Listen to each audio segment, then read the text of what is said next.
Have you ever wanted to make a global notification system in Roblox like the game Grow Garden, which has recently spiked in popularity? Shout out to Jandal and his development team. Uh, we will use messaging service for this. I am your professor, Mick Gamer Nick, or you can call me Vinzo. Important knowledge number one, messaging service. Messaging service is a service provided by Roblox that allows you as the developer to communicate across multiple servers with at most a 1 second latency. The methods needed to program this are publish a sync, which requires a topic, which is a string, and a message, which is a variant. This could be a table, string, number, whatever. You also need to know the subscribe sync, which requires the same thing, the topic, which is a string, and the callback, which is a function. So when we receive the publish, we need to run this function and handle it accordingly. Important knowledge number two, limitation. While this may be exciting, please note that there is limitations in place by Roblox. These include a size of message, 1 KB, which is really, really small in today's day and age, but for doing what we're doing and for whatever data you're passing through, you should not be able to go over this. This would be insanely impressive to go over it without, it's not that impressive because you could flood it, but anyways, yeah, you get it. Which in our case, we won't be needing this for our global notification system. I believe this is how the game Please Donate by Hasm creates the live leaderboard of donations. Enough talking, let's jump into Roblox Studio. So once you're in Roblox Studio, let's just do a basic setup. I'm gonna organize this like a proper code base. In server script service, make one main server script, and let's call this server. We can keep the print hello world here. In server storage, let's make a folder. Let's call this modules, and let's call this, or let's add a module script, and let's name it notifications server. We could use object-oriented programming here, but it isn't really necessary. Once you did your basic module setup, let's require our service messaging sync. Not messaging sync, messaging service. Game get service messaging service. We also are going to need a remote event to tell the clients that we received this. So let's do messaging service colon subscribe a sync, and we're going to do the top name. Let's just call it notification. A callback is going to be a function, and let's pass through the data. Let's just print the data. Now let's just do a little wait here for 2 seconds. Let's do messaging service publish a sync notification, and for the data, let's just make it text equals hello world. So now you see this. Publish a sync is what publishes it to the server across all the servers active in your game. Now we subscribe to it with the notification. This is only here just for now until we make a proper system, but this is just for testing. And our server require the notification server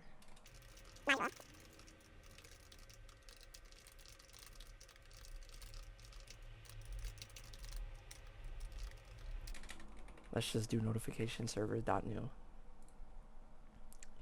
Now in replicated server, let's make a folder. Let's call this modules. Let's add a subfolder in here. Let's call this client. Let's Control D to duplicate and drag this in here. Make sure you replace the server to client, notifications client. This way we can distinguish which one's the server, which one's the client. So let's just take out these and take out these. We're gonna need the remote event too, so in replicated storage, make another folder. Let's call this signals, And let's just toss in a remote event and name this to notification event. Go into your server module and do local replicated storage equals game get service replicated storage. Let's get the remote event, local remote, or let's not call it that. Let's say notification event equals replicated storage dot signals dot notification event signals, because I don't think we're gonna need any other event in here, so we don't really need to organize it that well. At the top, we can just make this a little bit more readable by saying services, and then we can just say networking. Can take out this comment. You don't have to do this, but I just prefer to do it. So now that we have this, we can go to the notifications client and do the same thing. Copy and paste that. Now let's do wait for child, because this is on the client, and you can never trust the client's internet connection is going to be really good. First of all, let's name this to notifications client and do this notification event dot on client event connect the function with the data. Let's just print the data just to show that this concept is working. So on the server we do .new. In the .new we subscribe to the async of the topic notification, which handles data. It also prints the data here. So let's do this notification event fire all clients with the data. Now let's go to notifications client and we can verify that it is here. So now on starter player scripts, let's do the same setup. Let's do a local script, rename this to client, and we have to require this notifications client module. So let's do a replicated storage, and we can do notifications client. I'm gonna just use a plugin called autocomplete just to make this a little bit more simpler, but normally you would just have to type out all this with the wait for childs and everything. Notifications client dot new. This way it basically initializes it on notifications client. Later we're gonna need to pass through the player parameter, or player as a parameter or an argument, whatever you decide to call it. So judging by this and what we have so far, we should get the text hello world. This is messaging service. So let's play. And we should wait 2 seconds and see something here. We see a table, which is good because that is what we pass through here. You see data and sent. I'm not sure what sent is, but I'm gonna just assume it's something with Roblox and Roblox's server, how it handles it. Maybe it could be a seed or a time, I'm not sure. Let's open the table and you'll see text equals what we just said. So this is sweet because now on the client we actually have a working proof of concept. All we have to do left is just make the UI. So let's go to starter GUI, go to screen GUI, and let's just say notifications. Let's create a frame and set the anchor point to 0.5 and 0.5. Let's set the size to 0.8. No, 0.8 is way too big. Let's just do 0.3. For the position, let's do 0.5. Let's also make this closer to the top.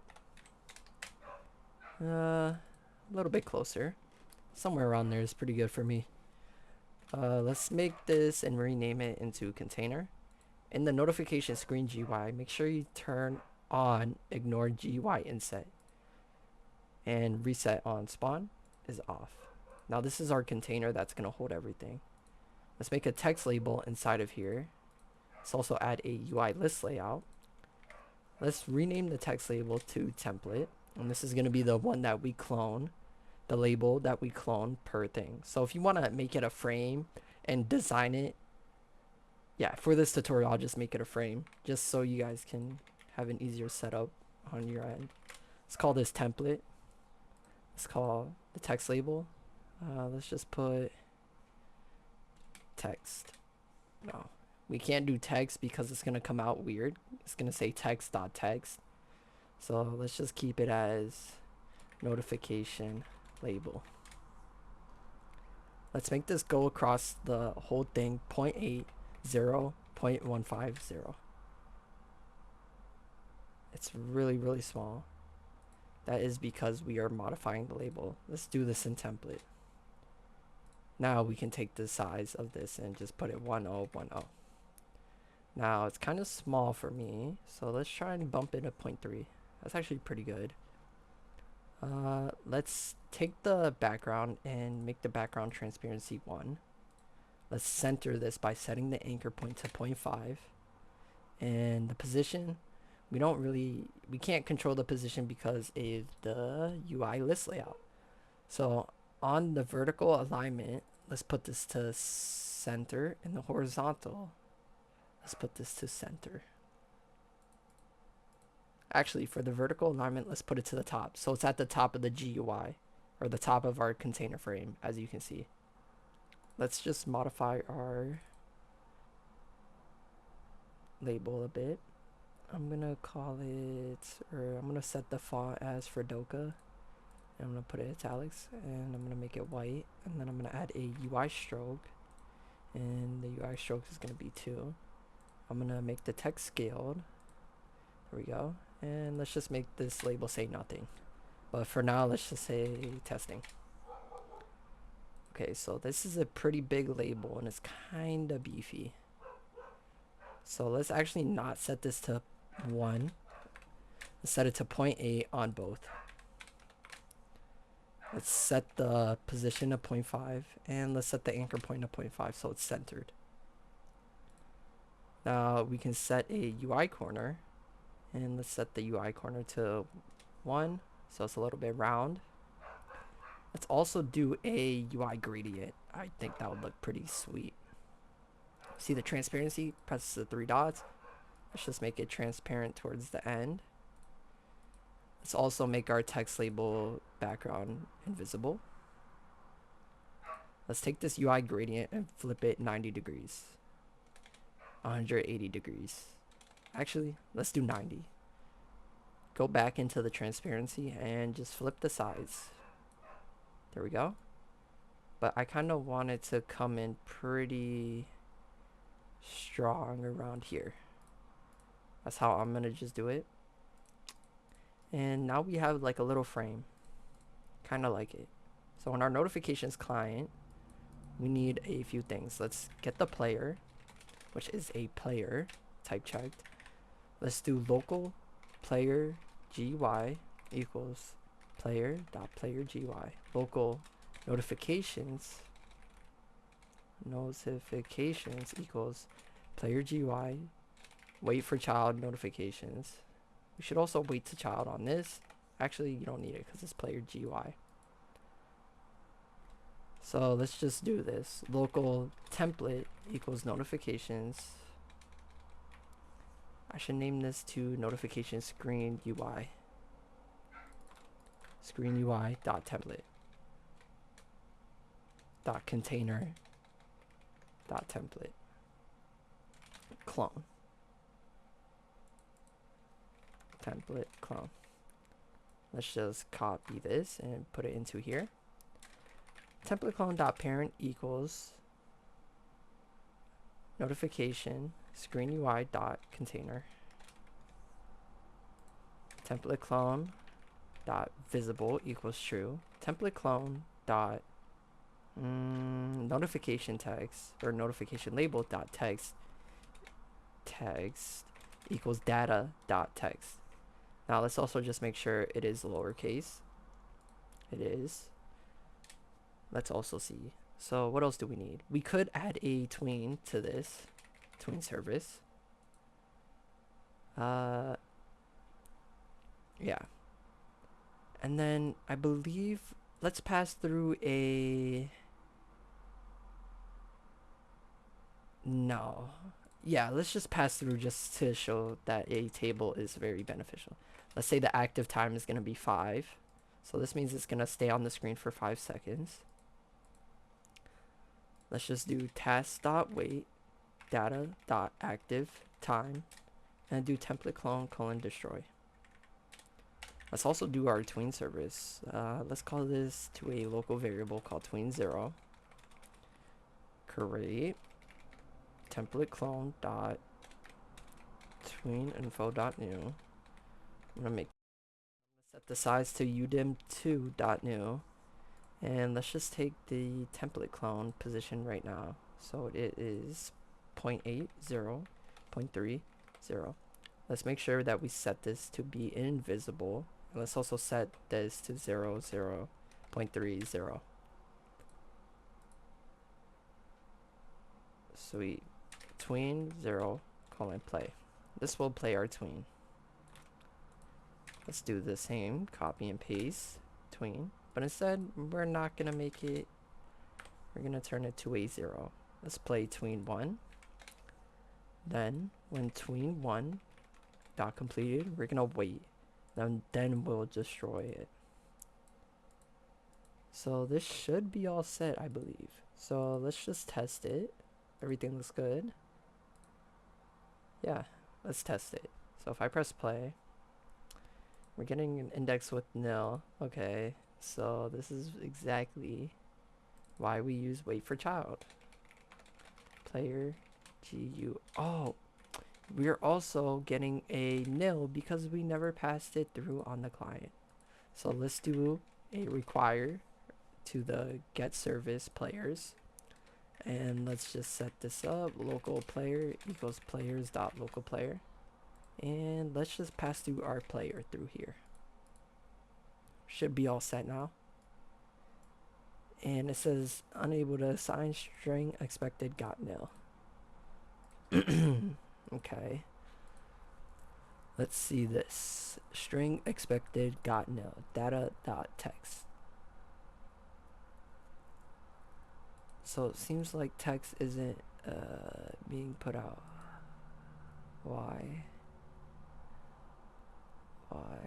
If I take this away, let's just set this to 5 for now. Data dot text. Let's print the data to ensure. Let's also just test this. What is the data? Text. Hello world, this is messaging service. So it looks like it's a capital D. No. Print data. Data dot data. Could it be like that? I don't know. I'm not sure. Let's try it. There we go. Hello world, this is messaging service. If we wait, and then it goes away. That's neat. I like that. So it is data.data.text. That's kind of ugly to read, so let's just change this to info. So it'll be info.data.text. Alright. Let's change this to info as well. And let's change that to info. And everything's pretty good. I would assume that's it. Now, let's also do, no, that's it. Yeah, that's it. I'm pretty sure. So now all you would have to do is, if you want to do this, let's go to notifications server. Let's also, for the remote event, notification server dot, no, notification event dot, actually let's do it like this. Function notifications server dot create notification with, let's just say, the text. Let's just type this to a string, and the active time, which is going to be a number.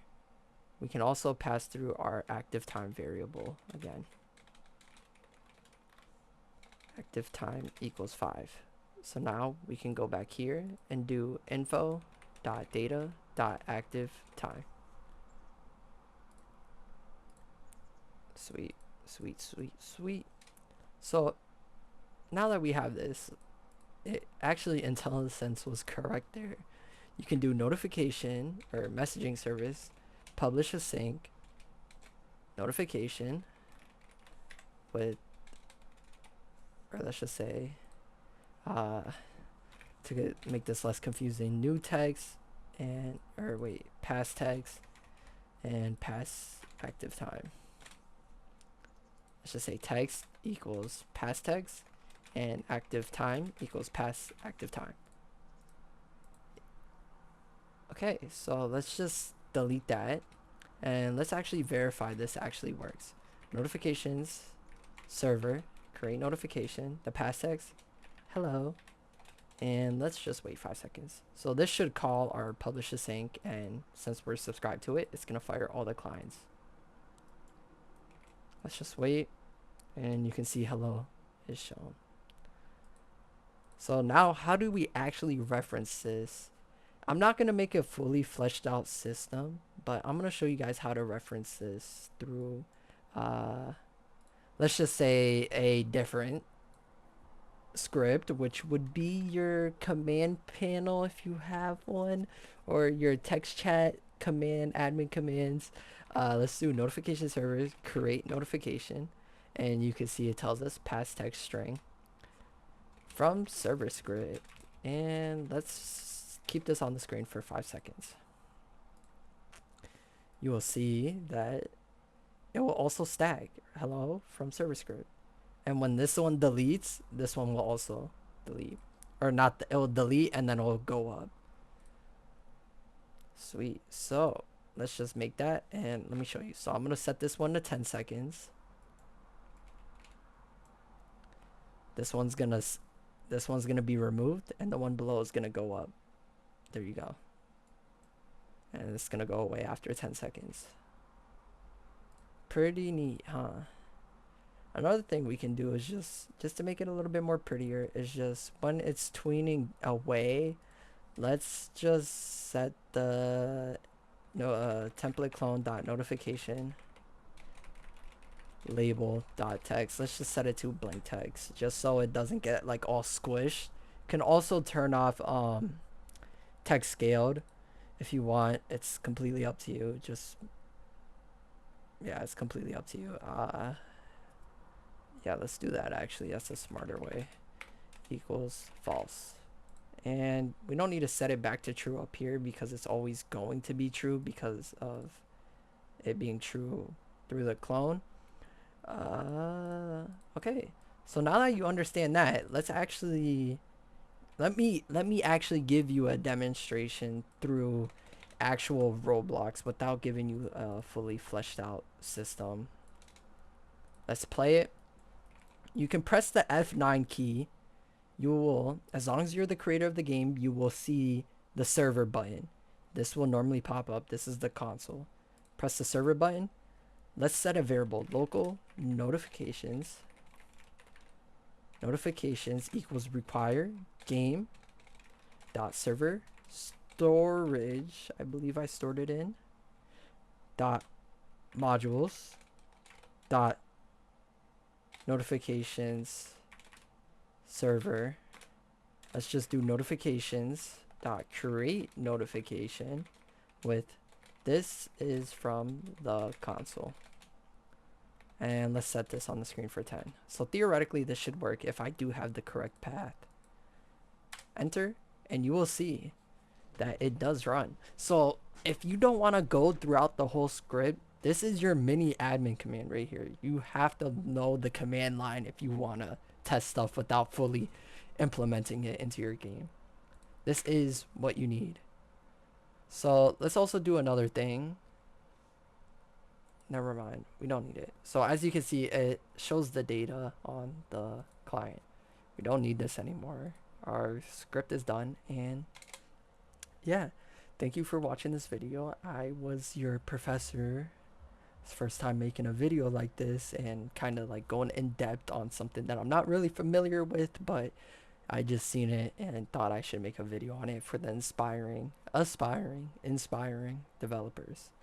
So I hope you guys have a good rest of your day and good luck on your journey good luck on whatever project you're making, and have a good rest of your day.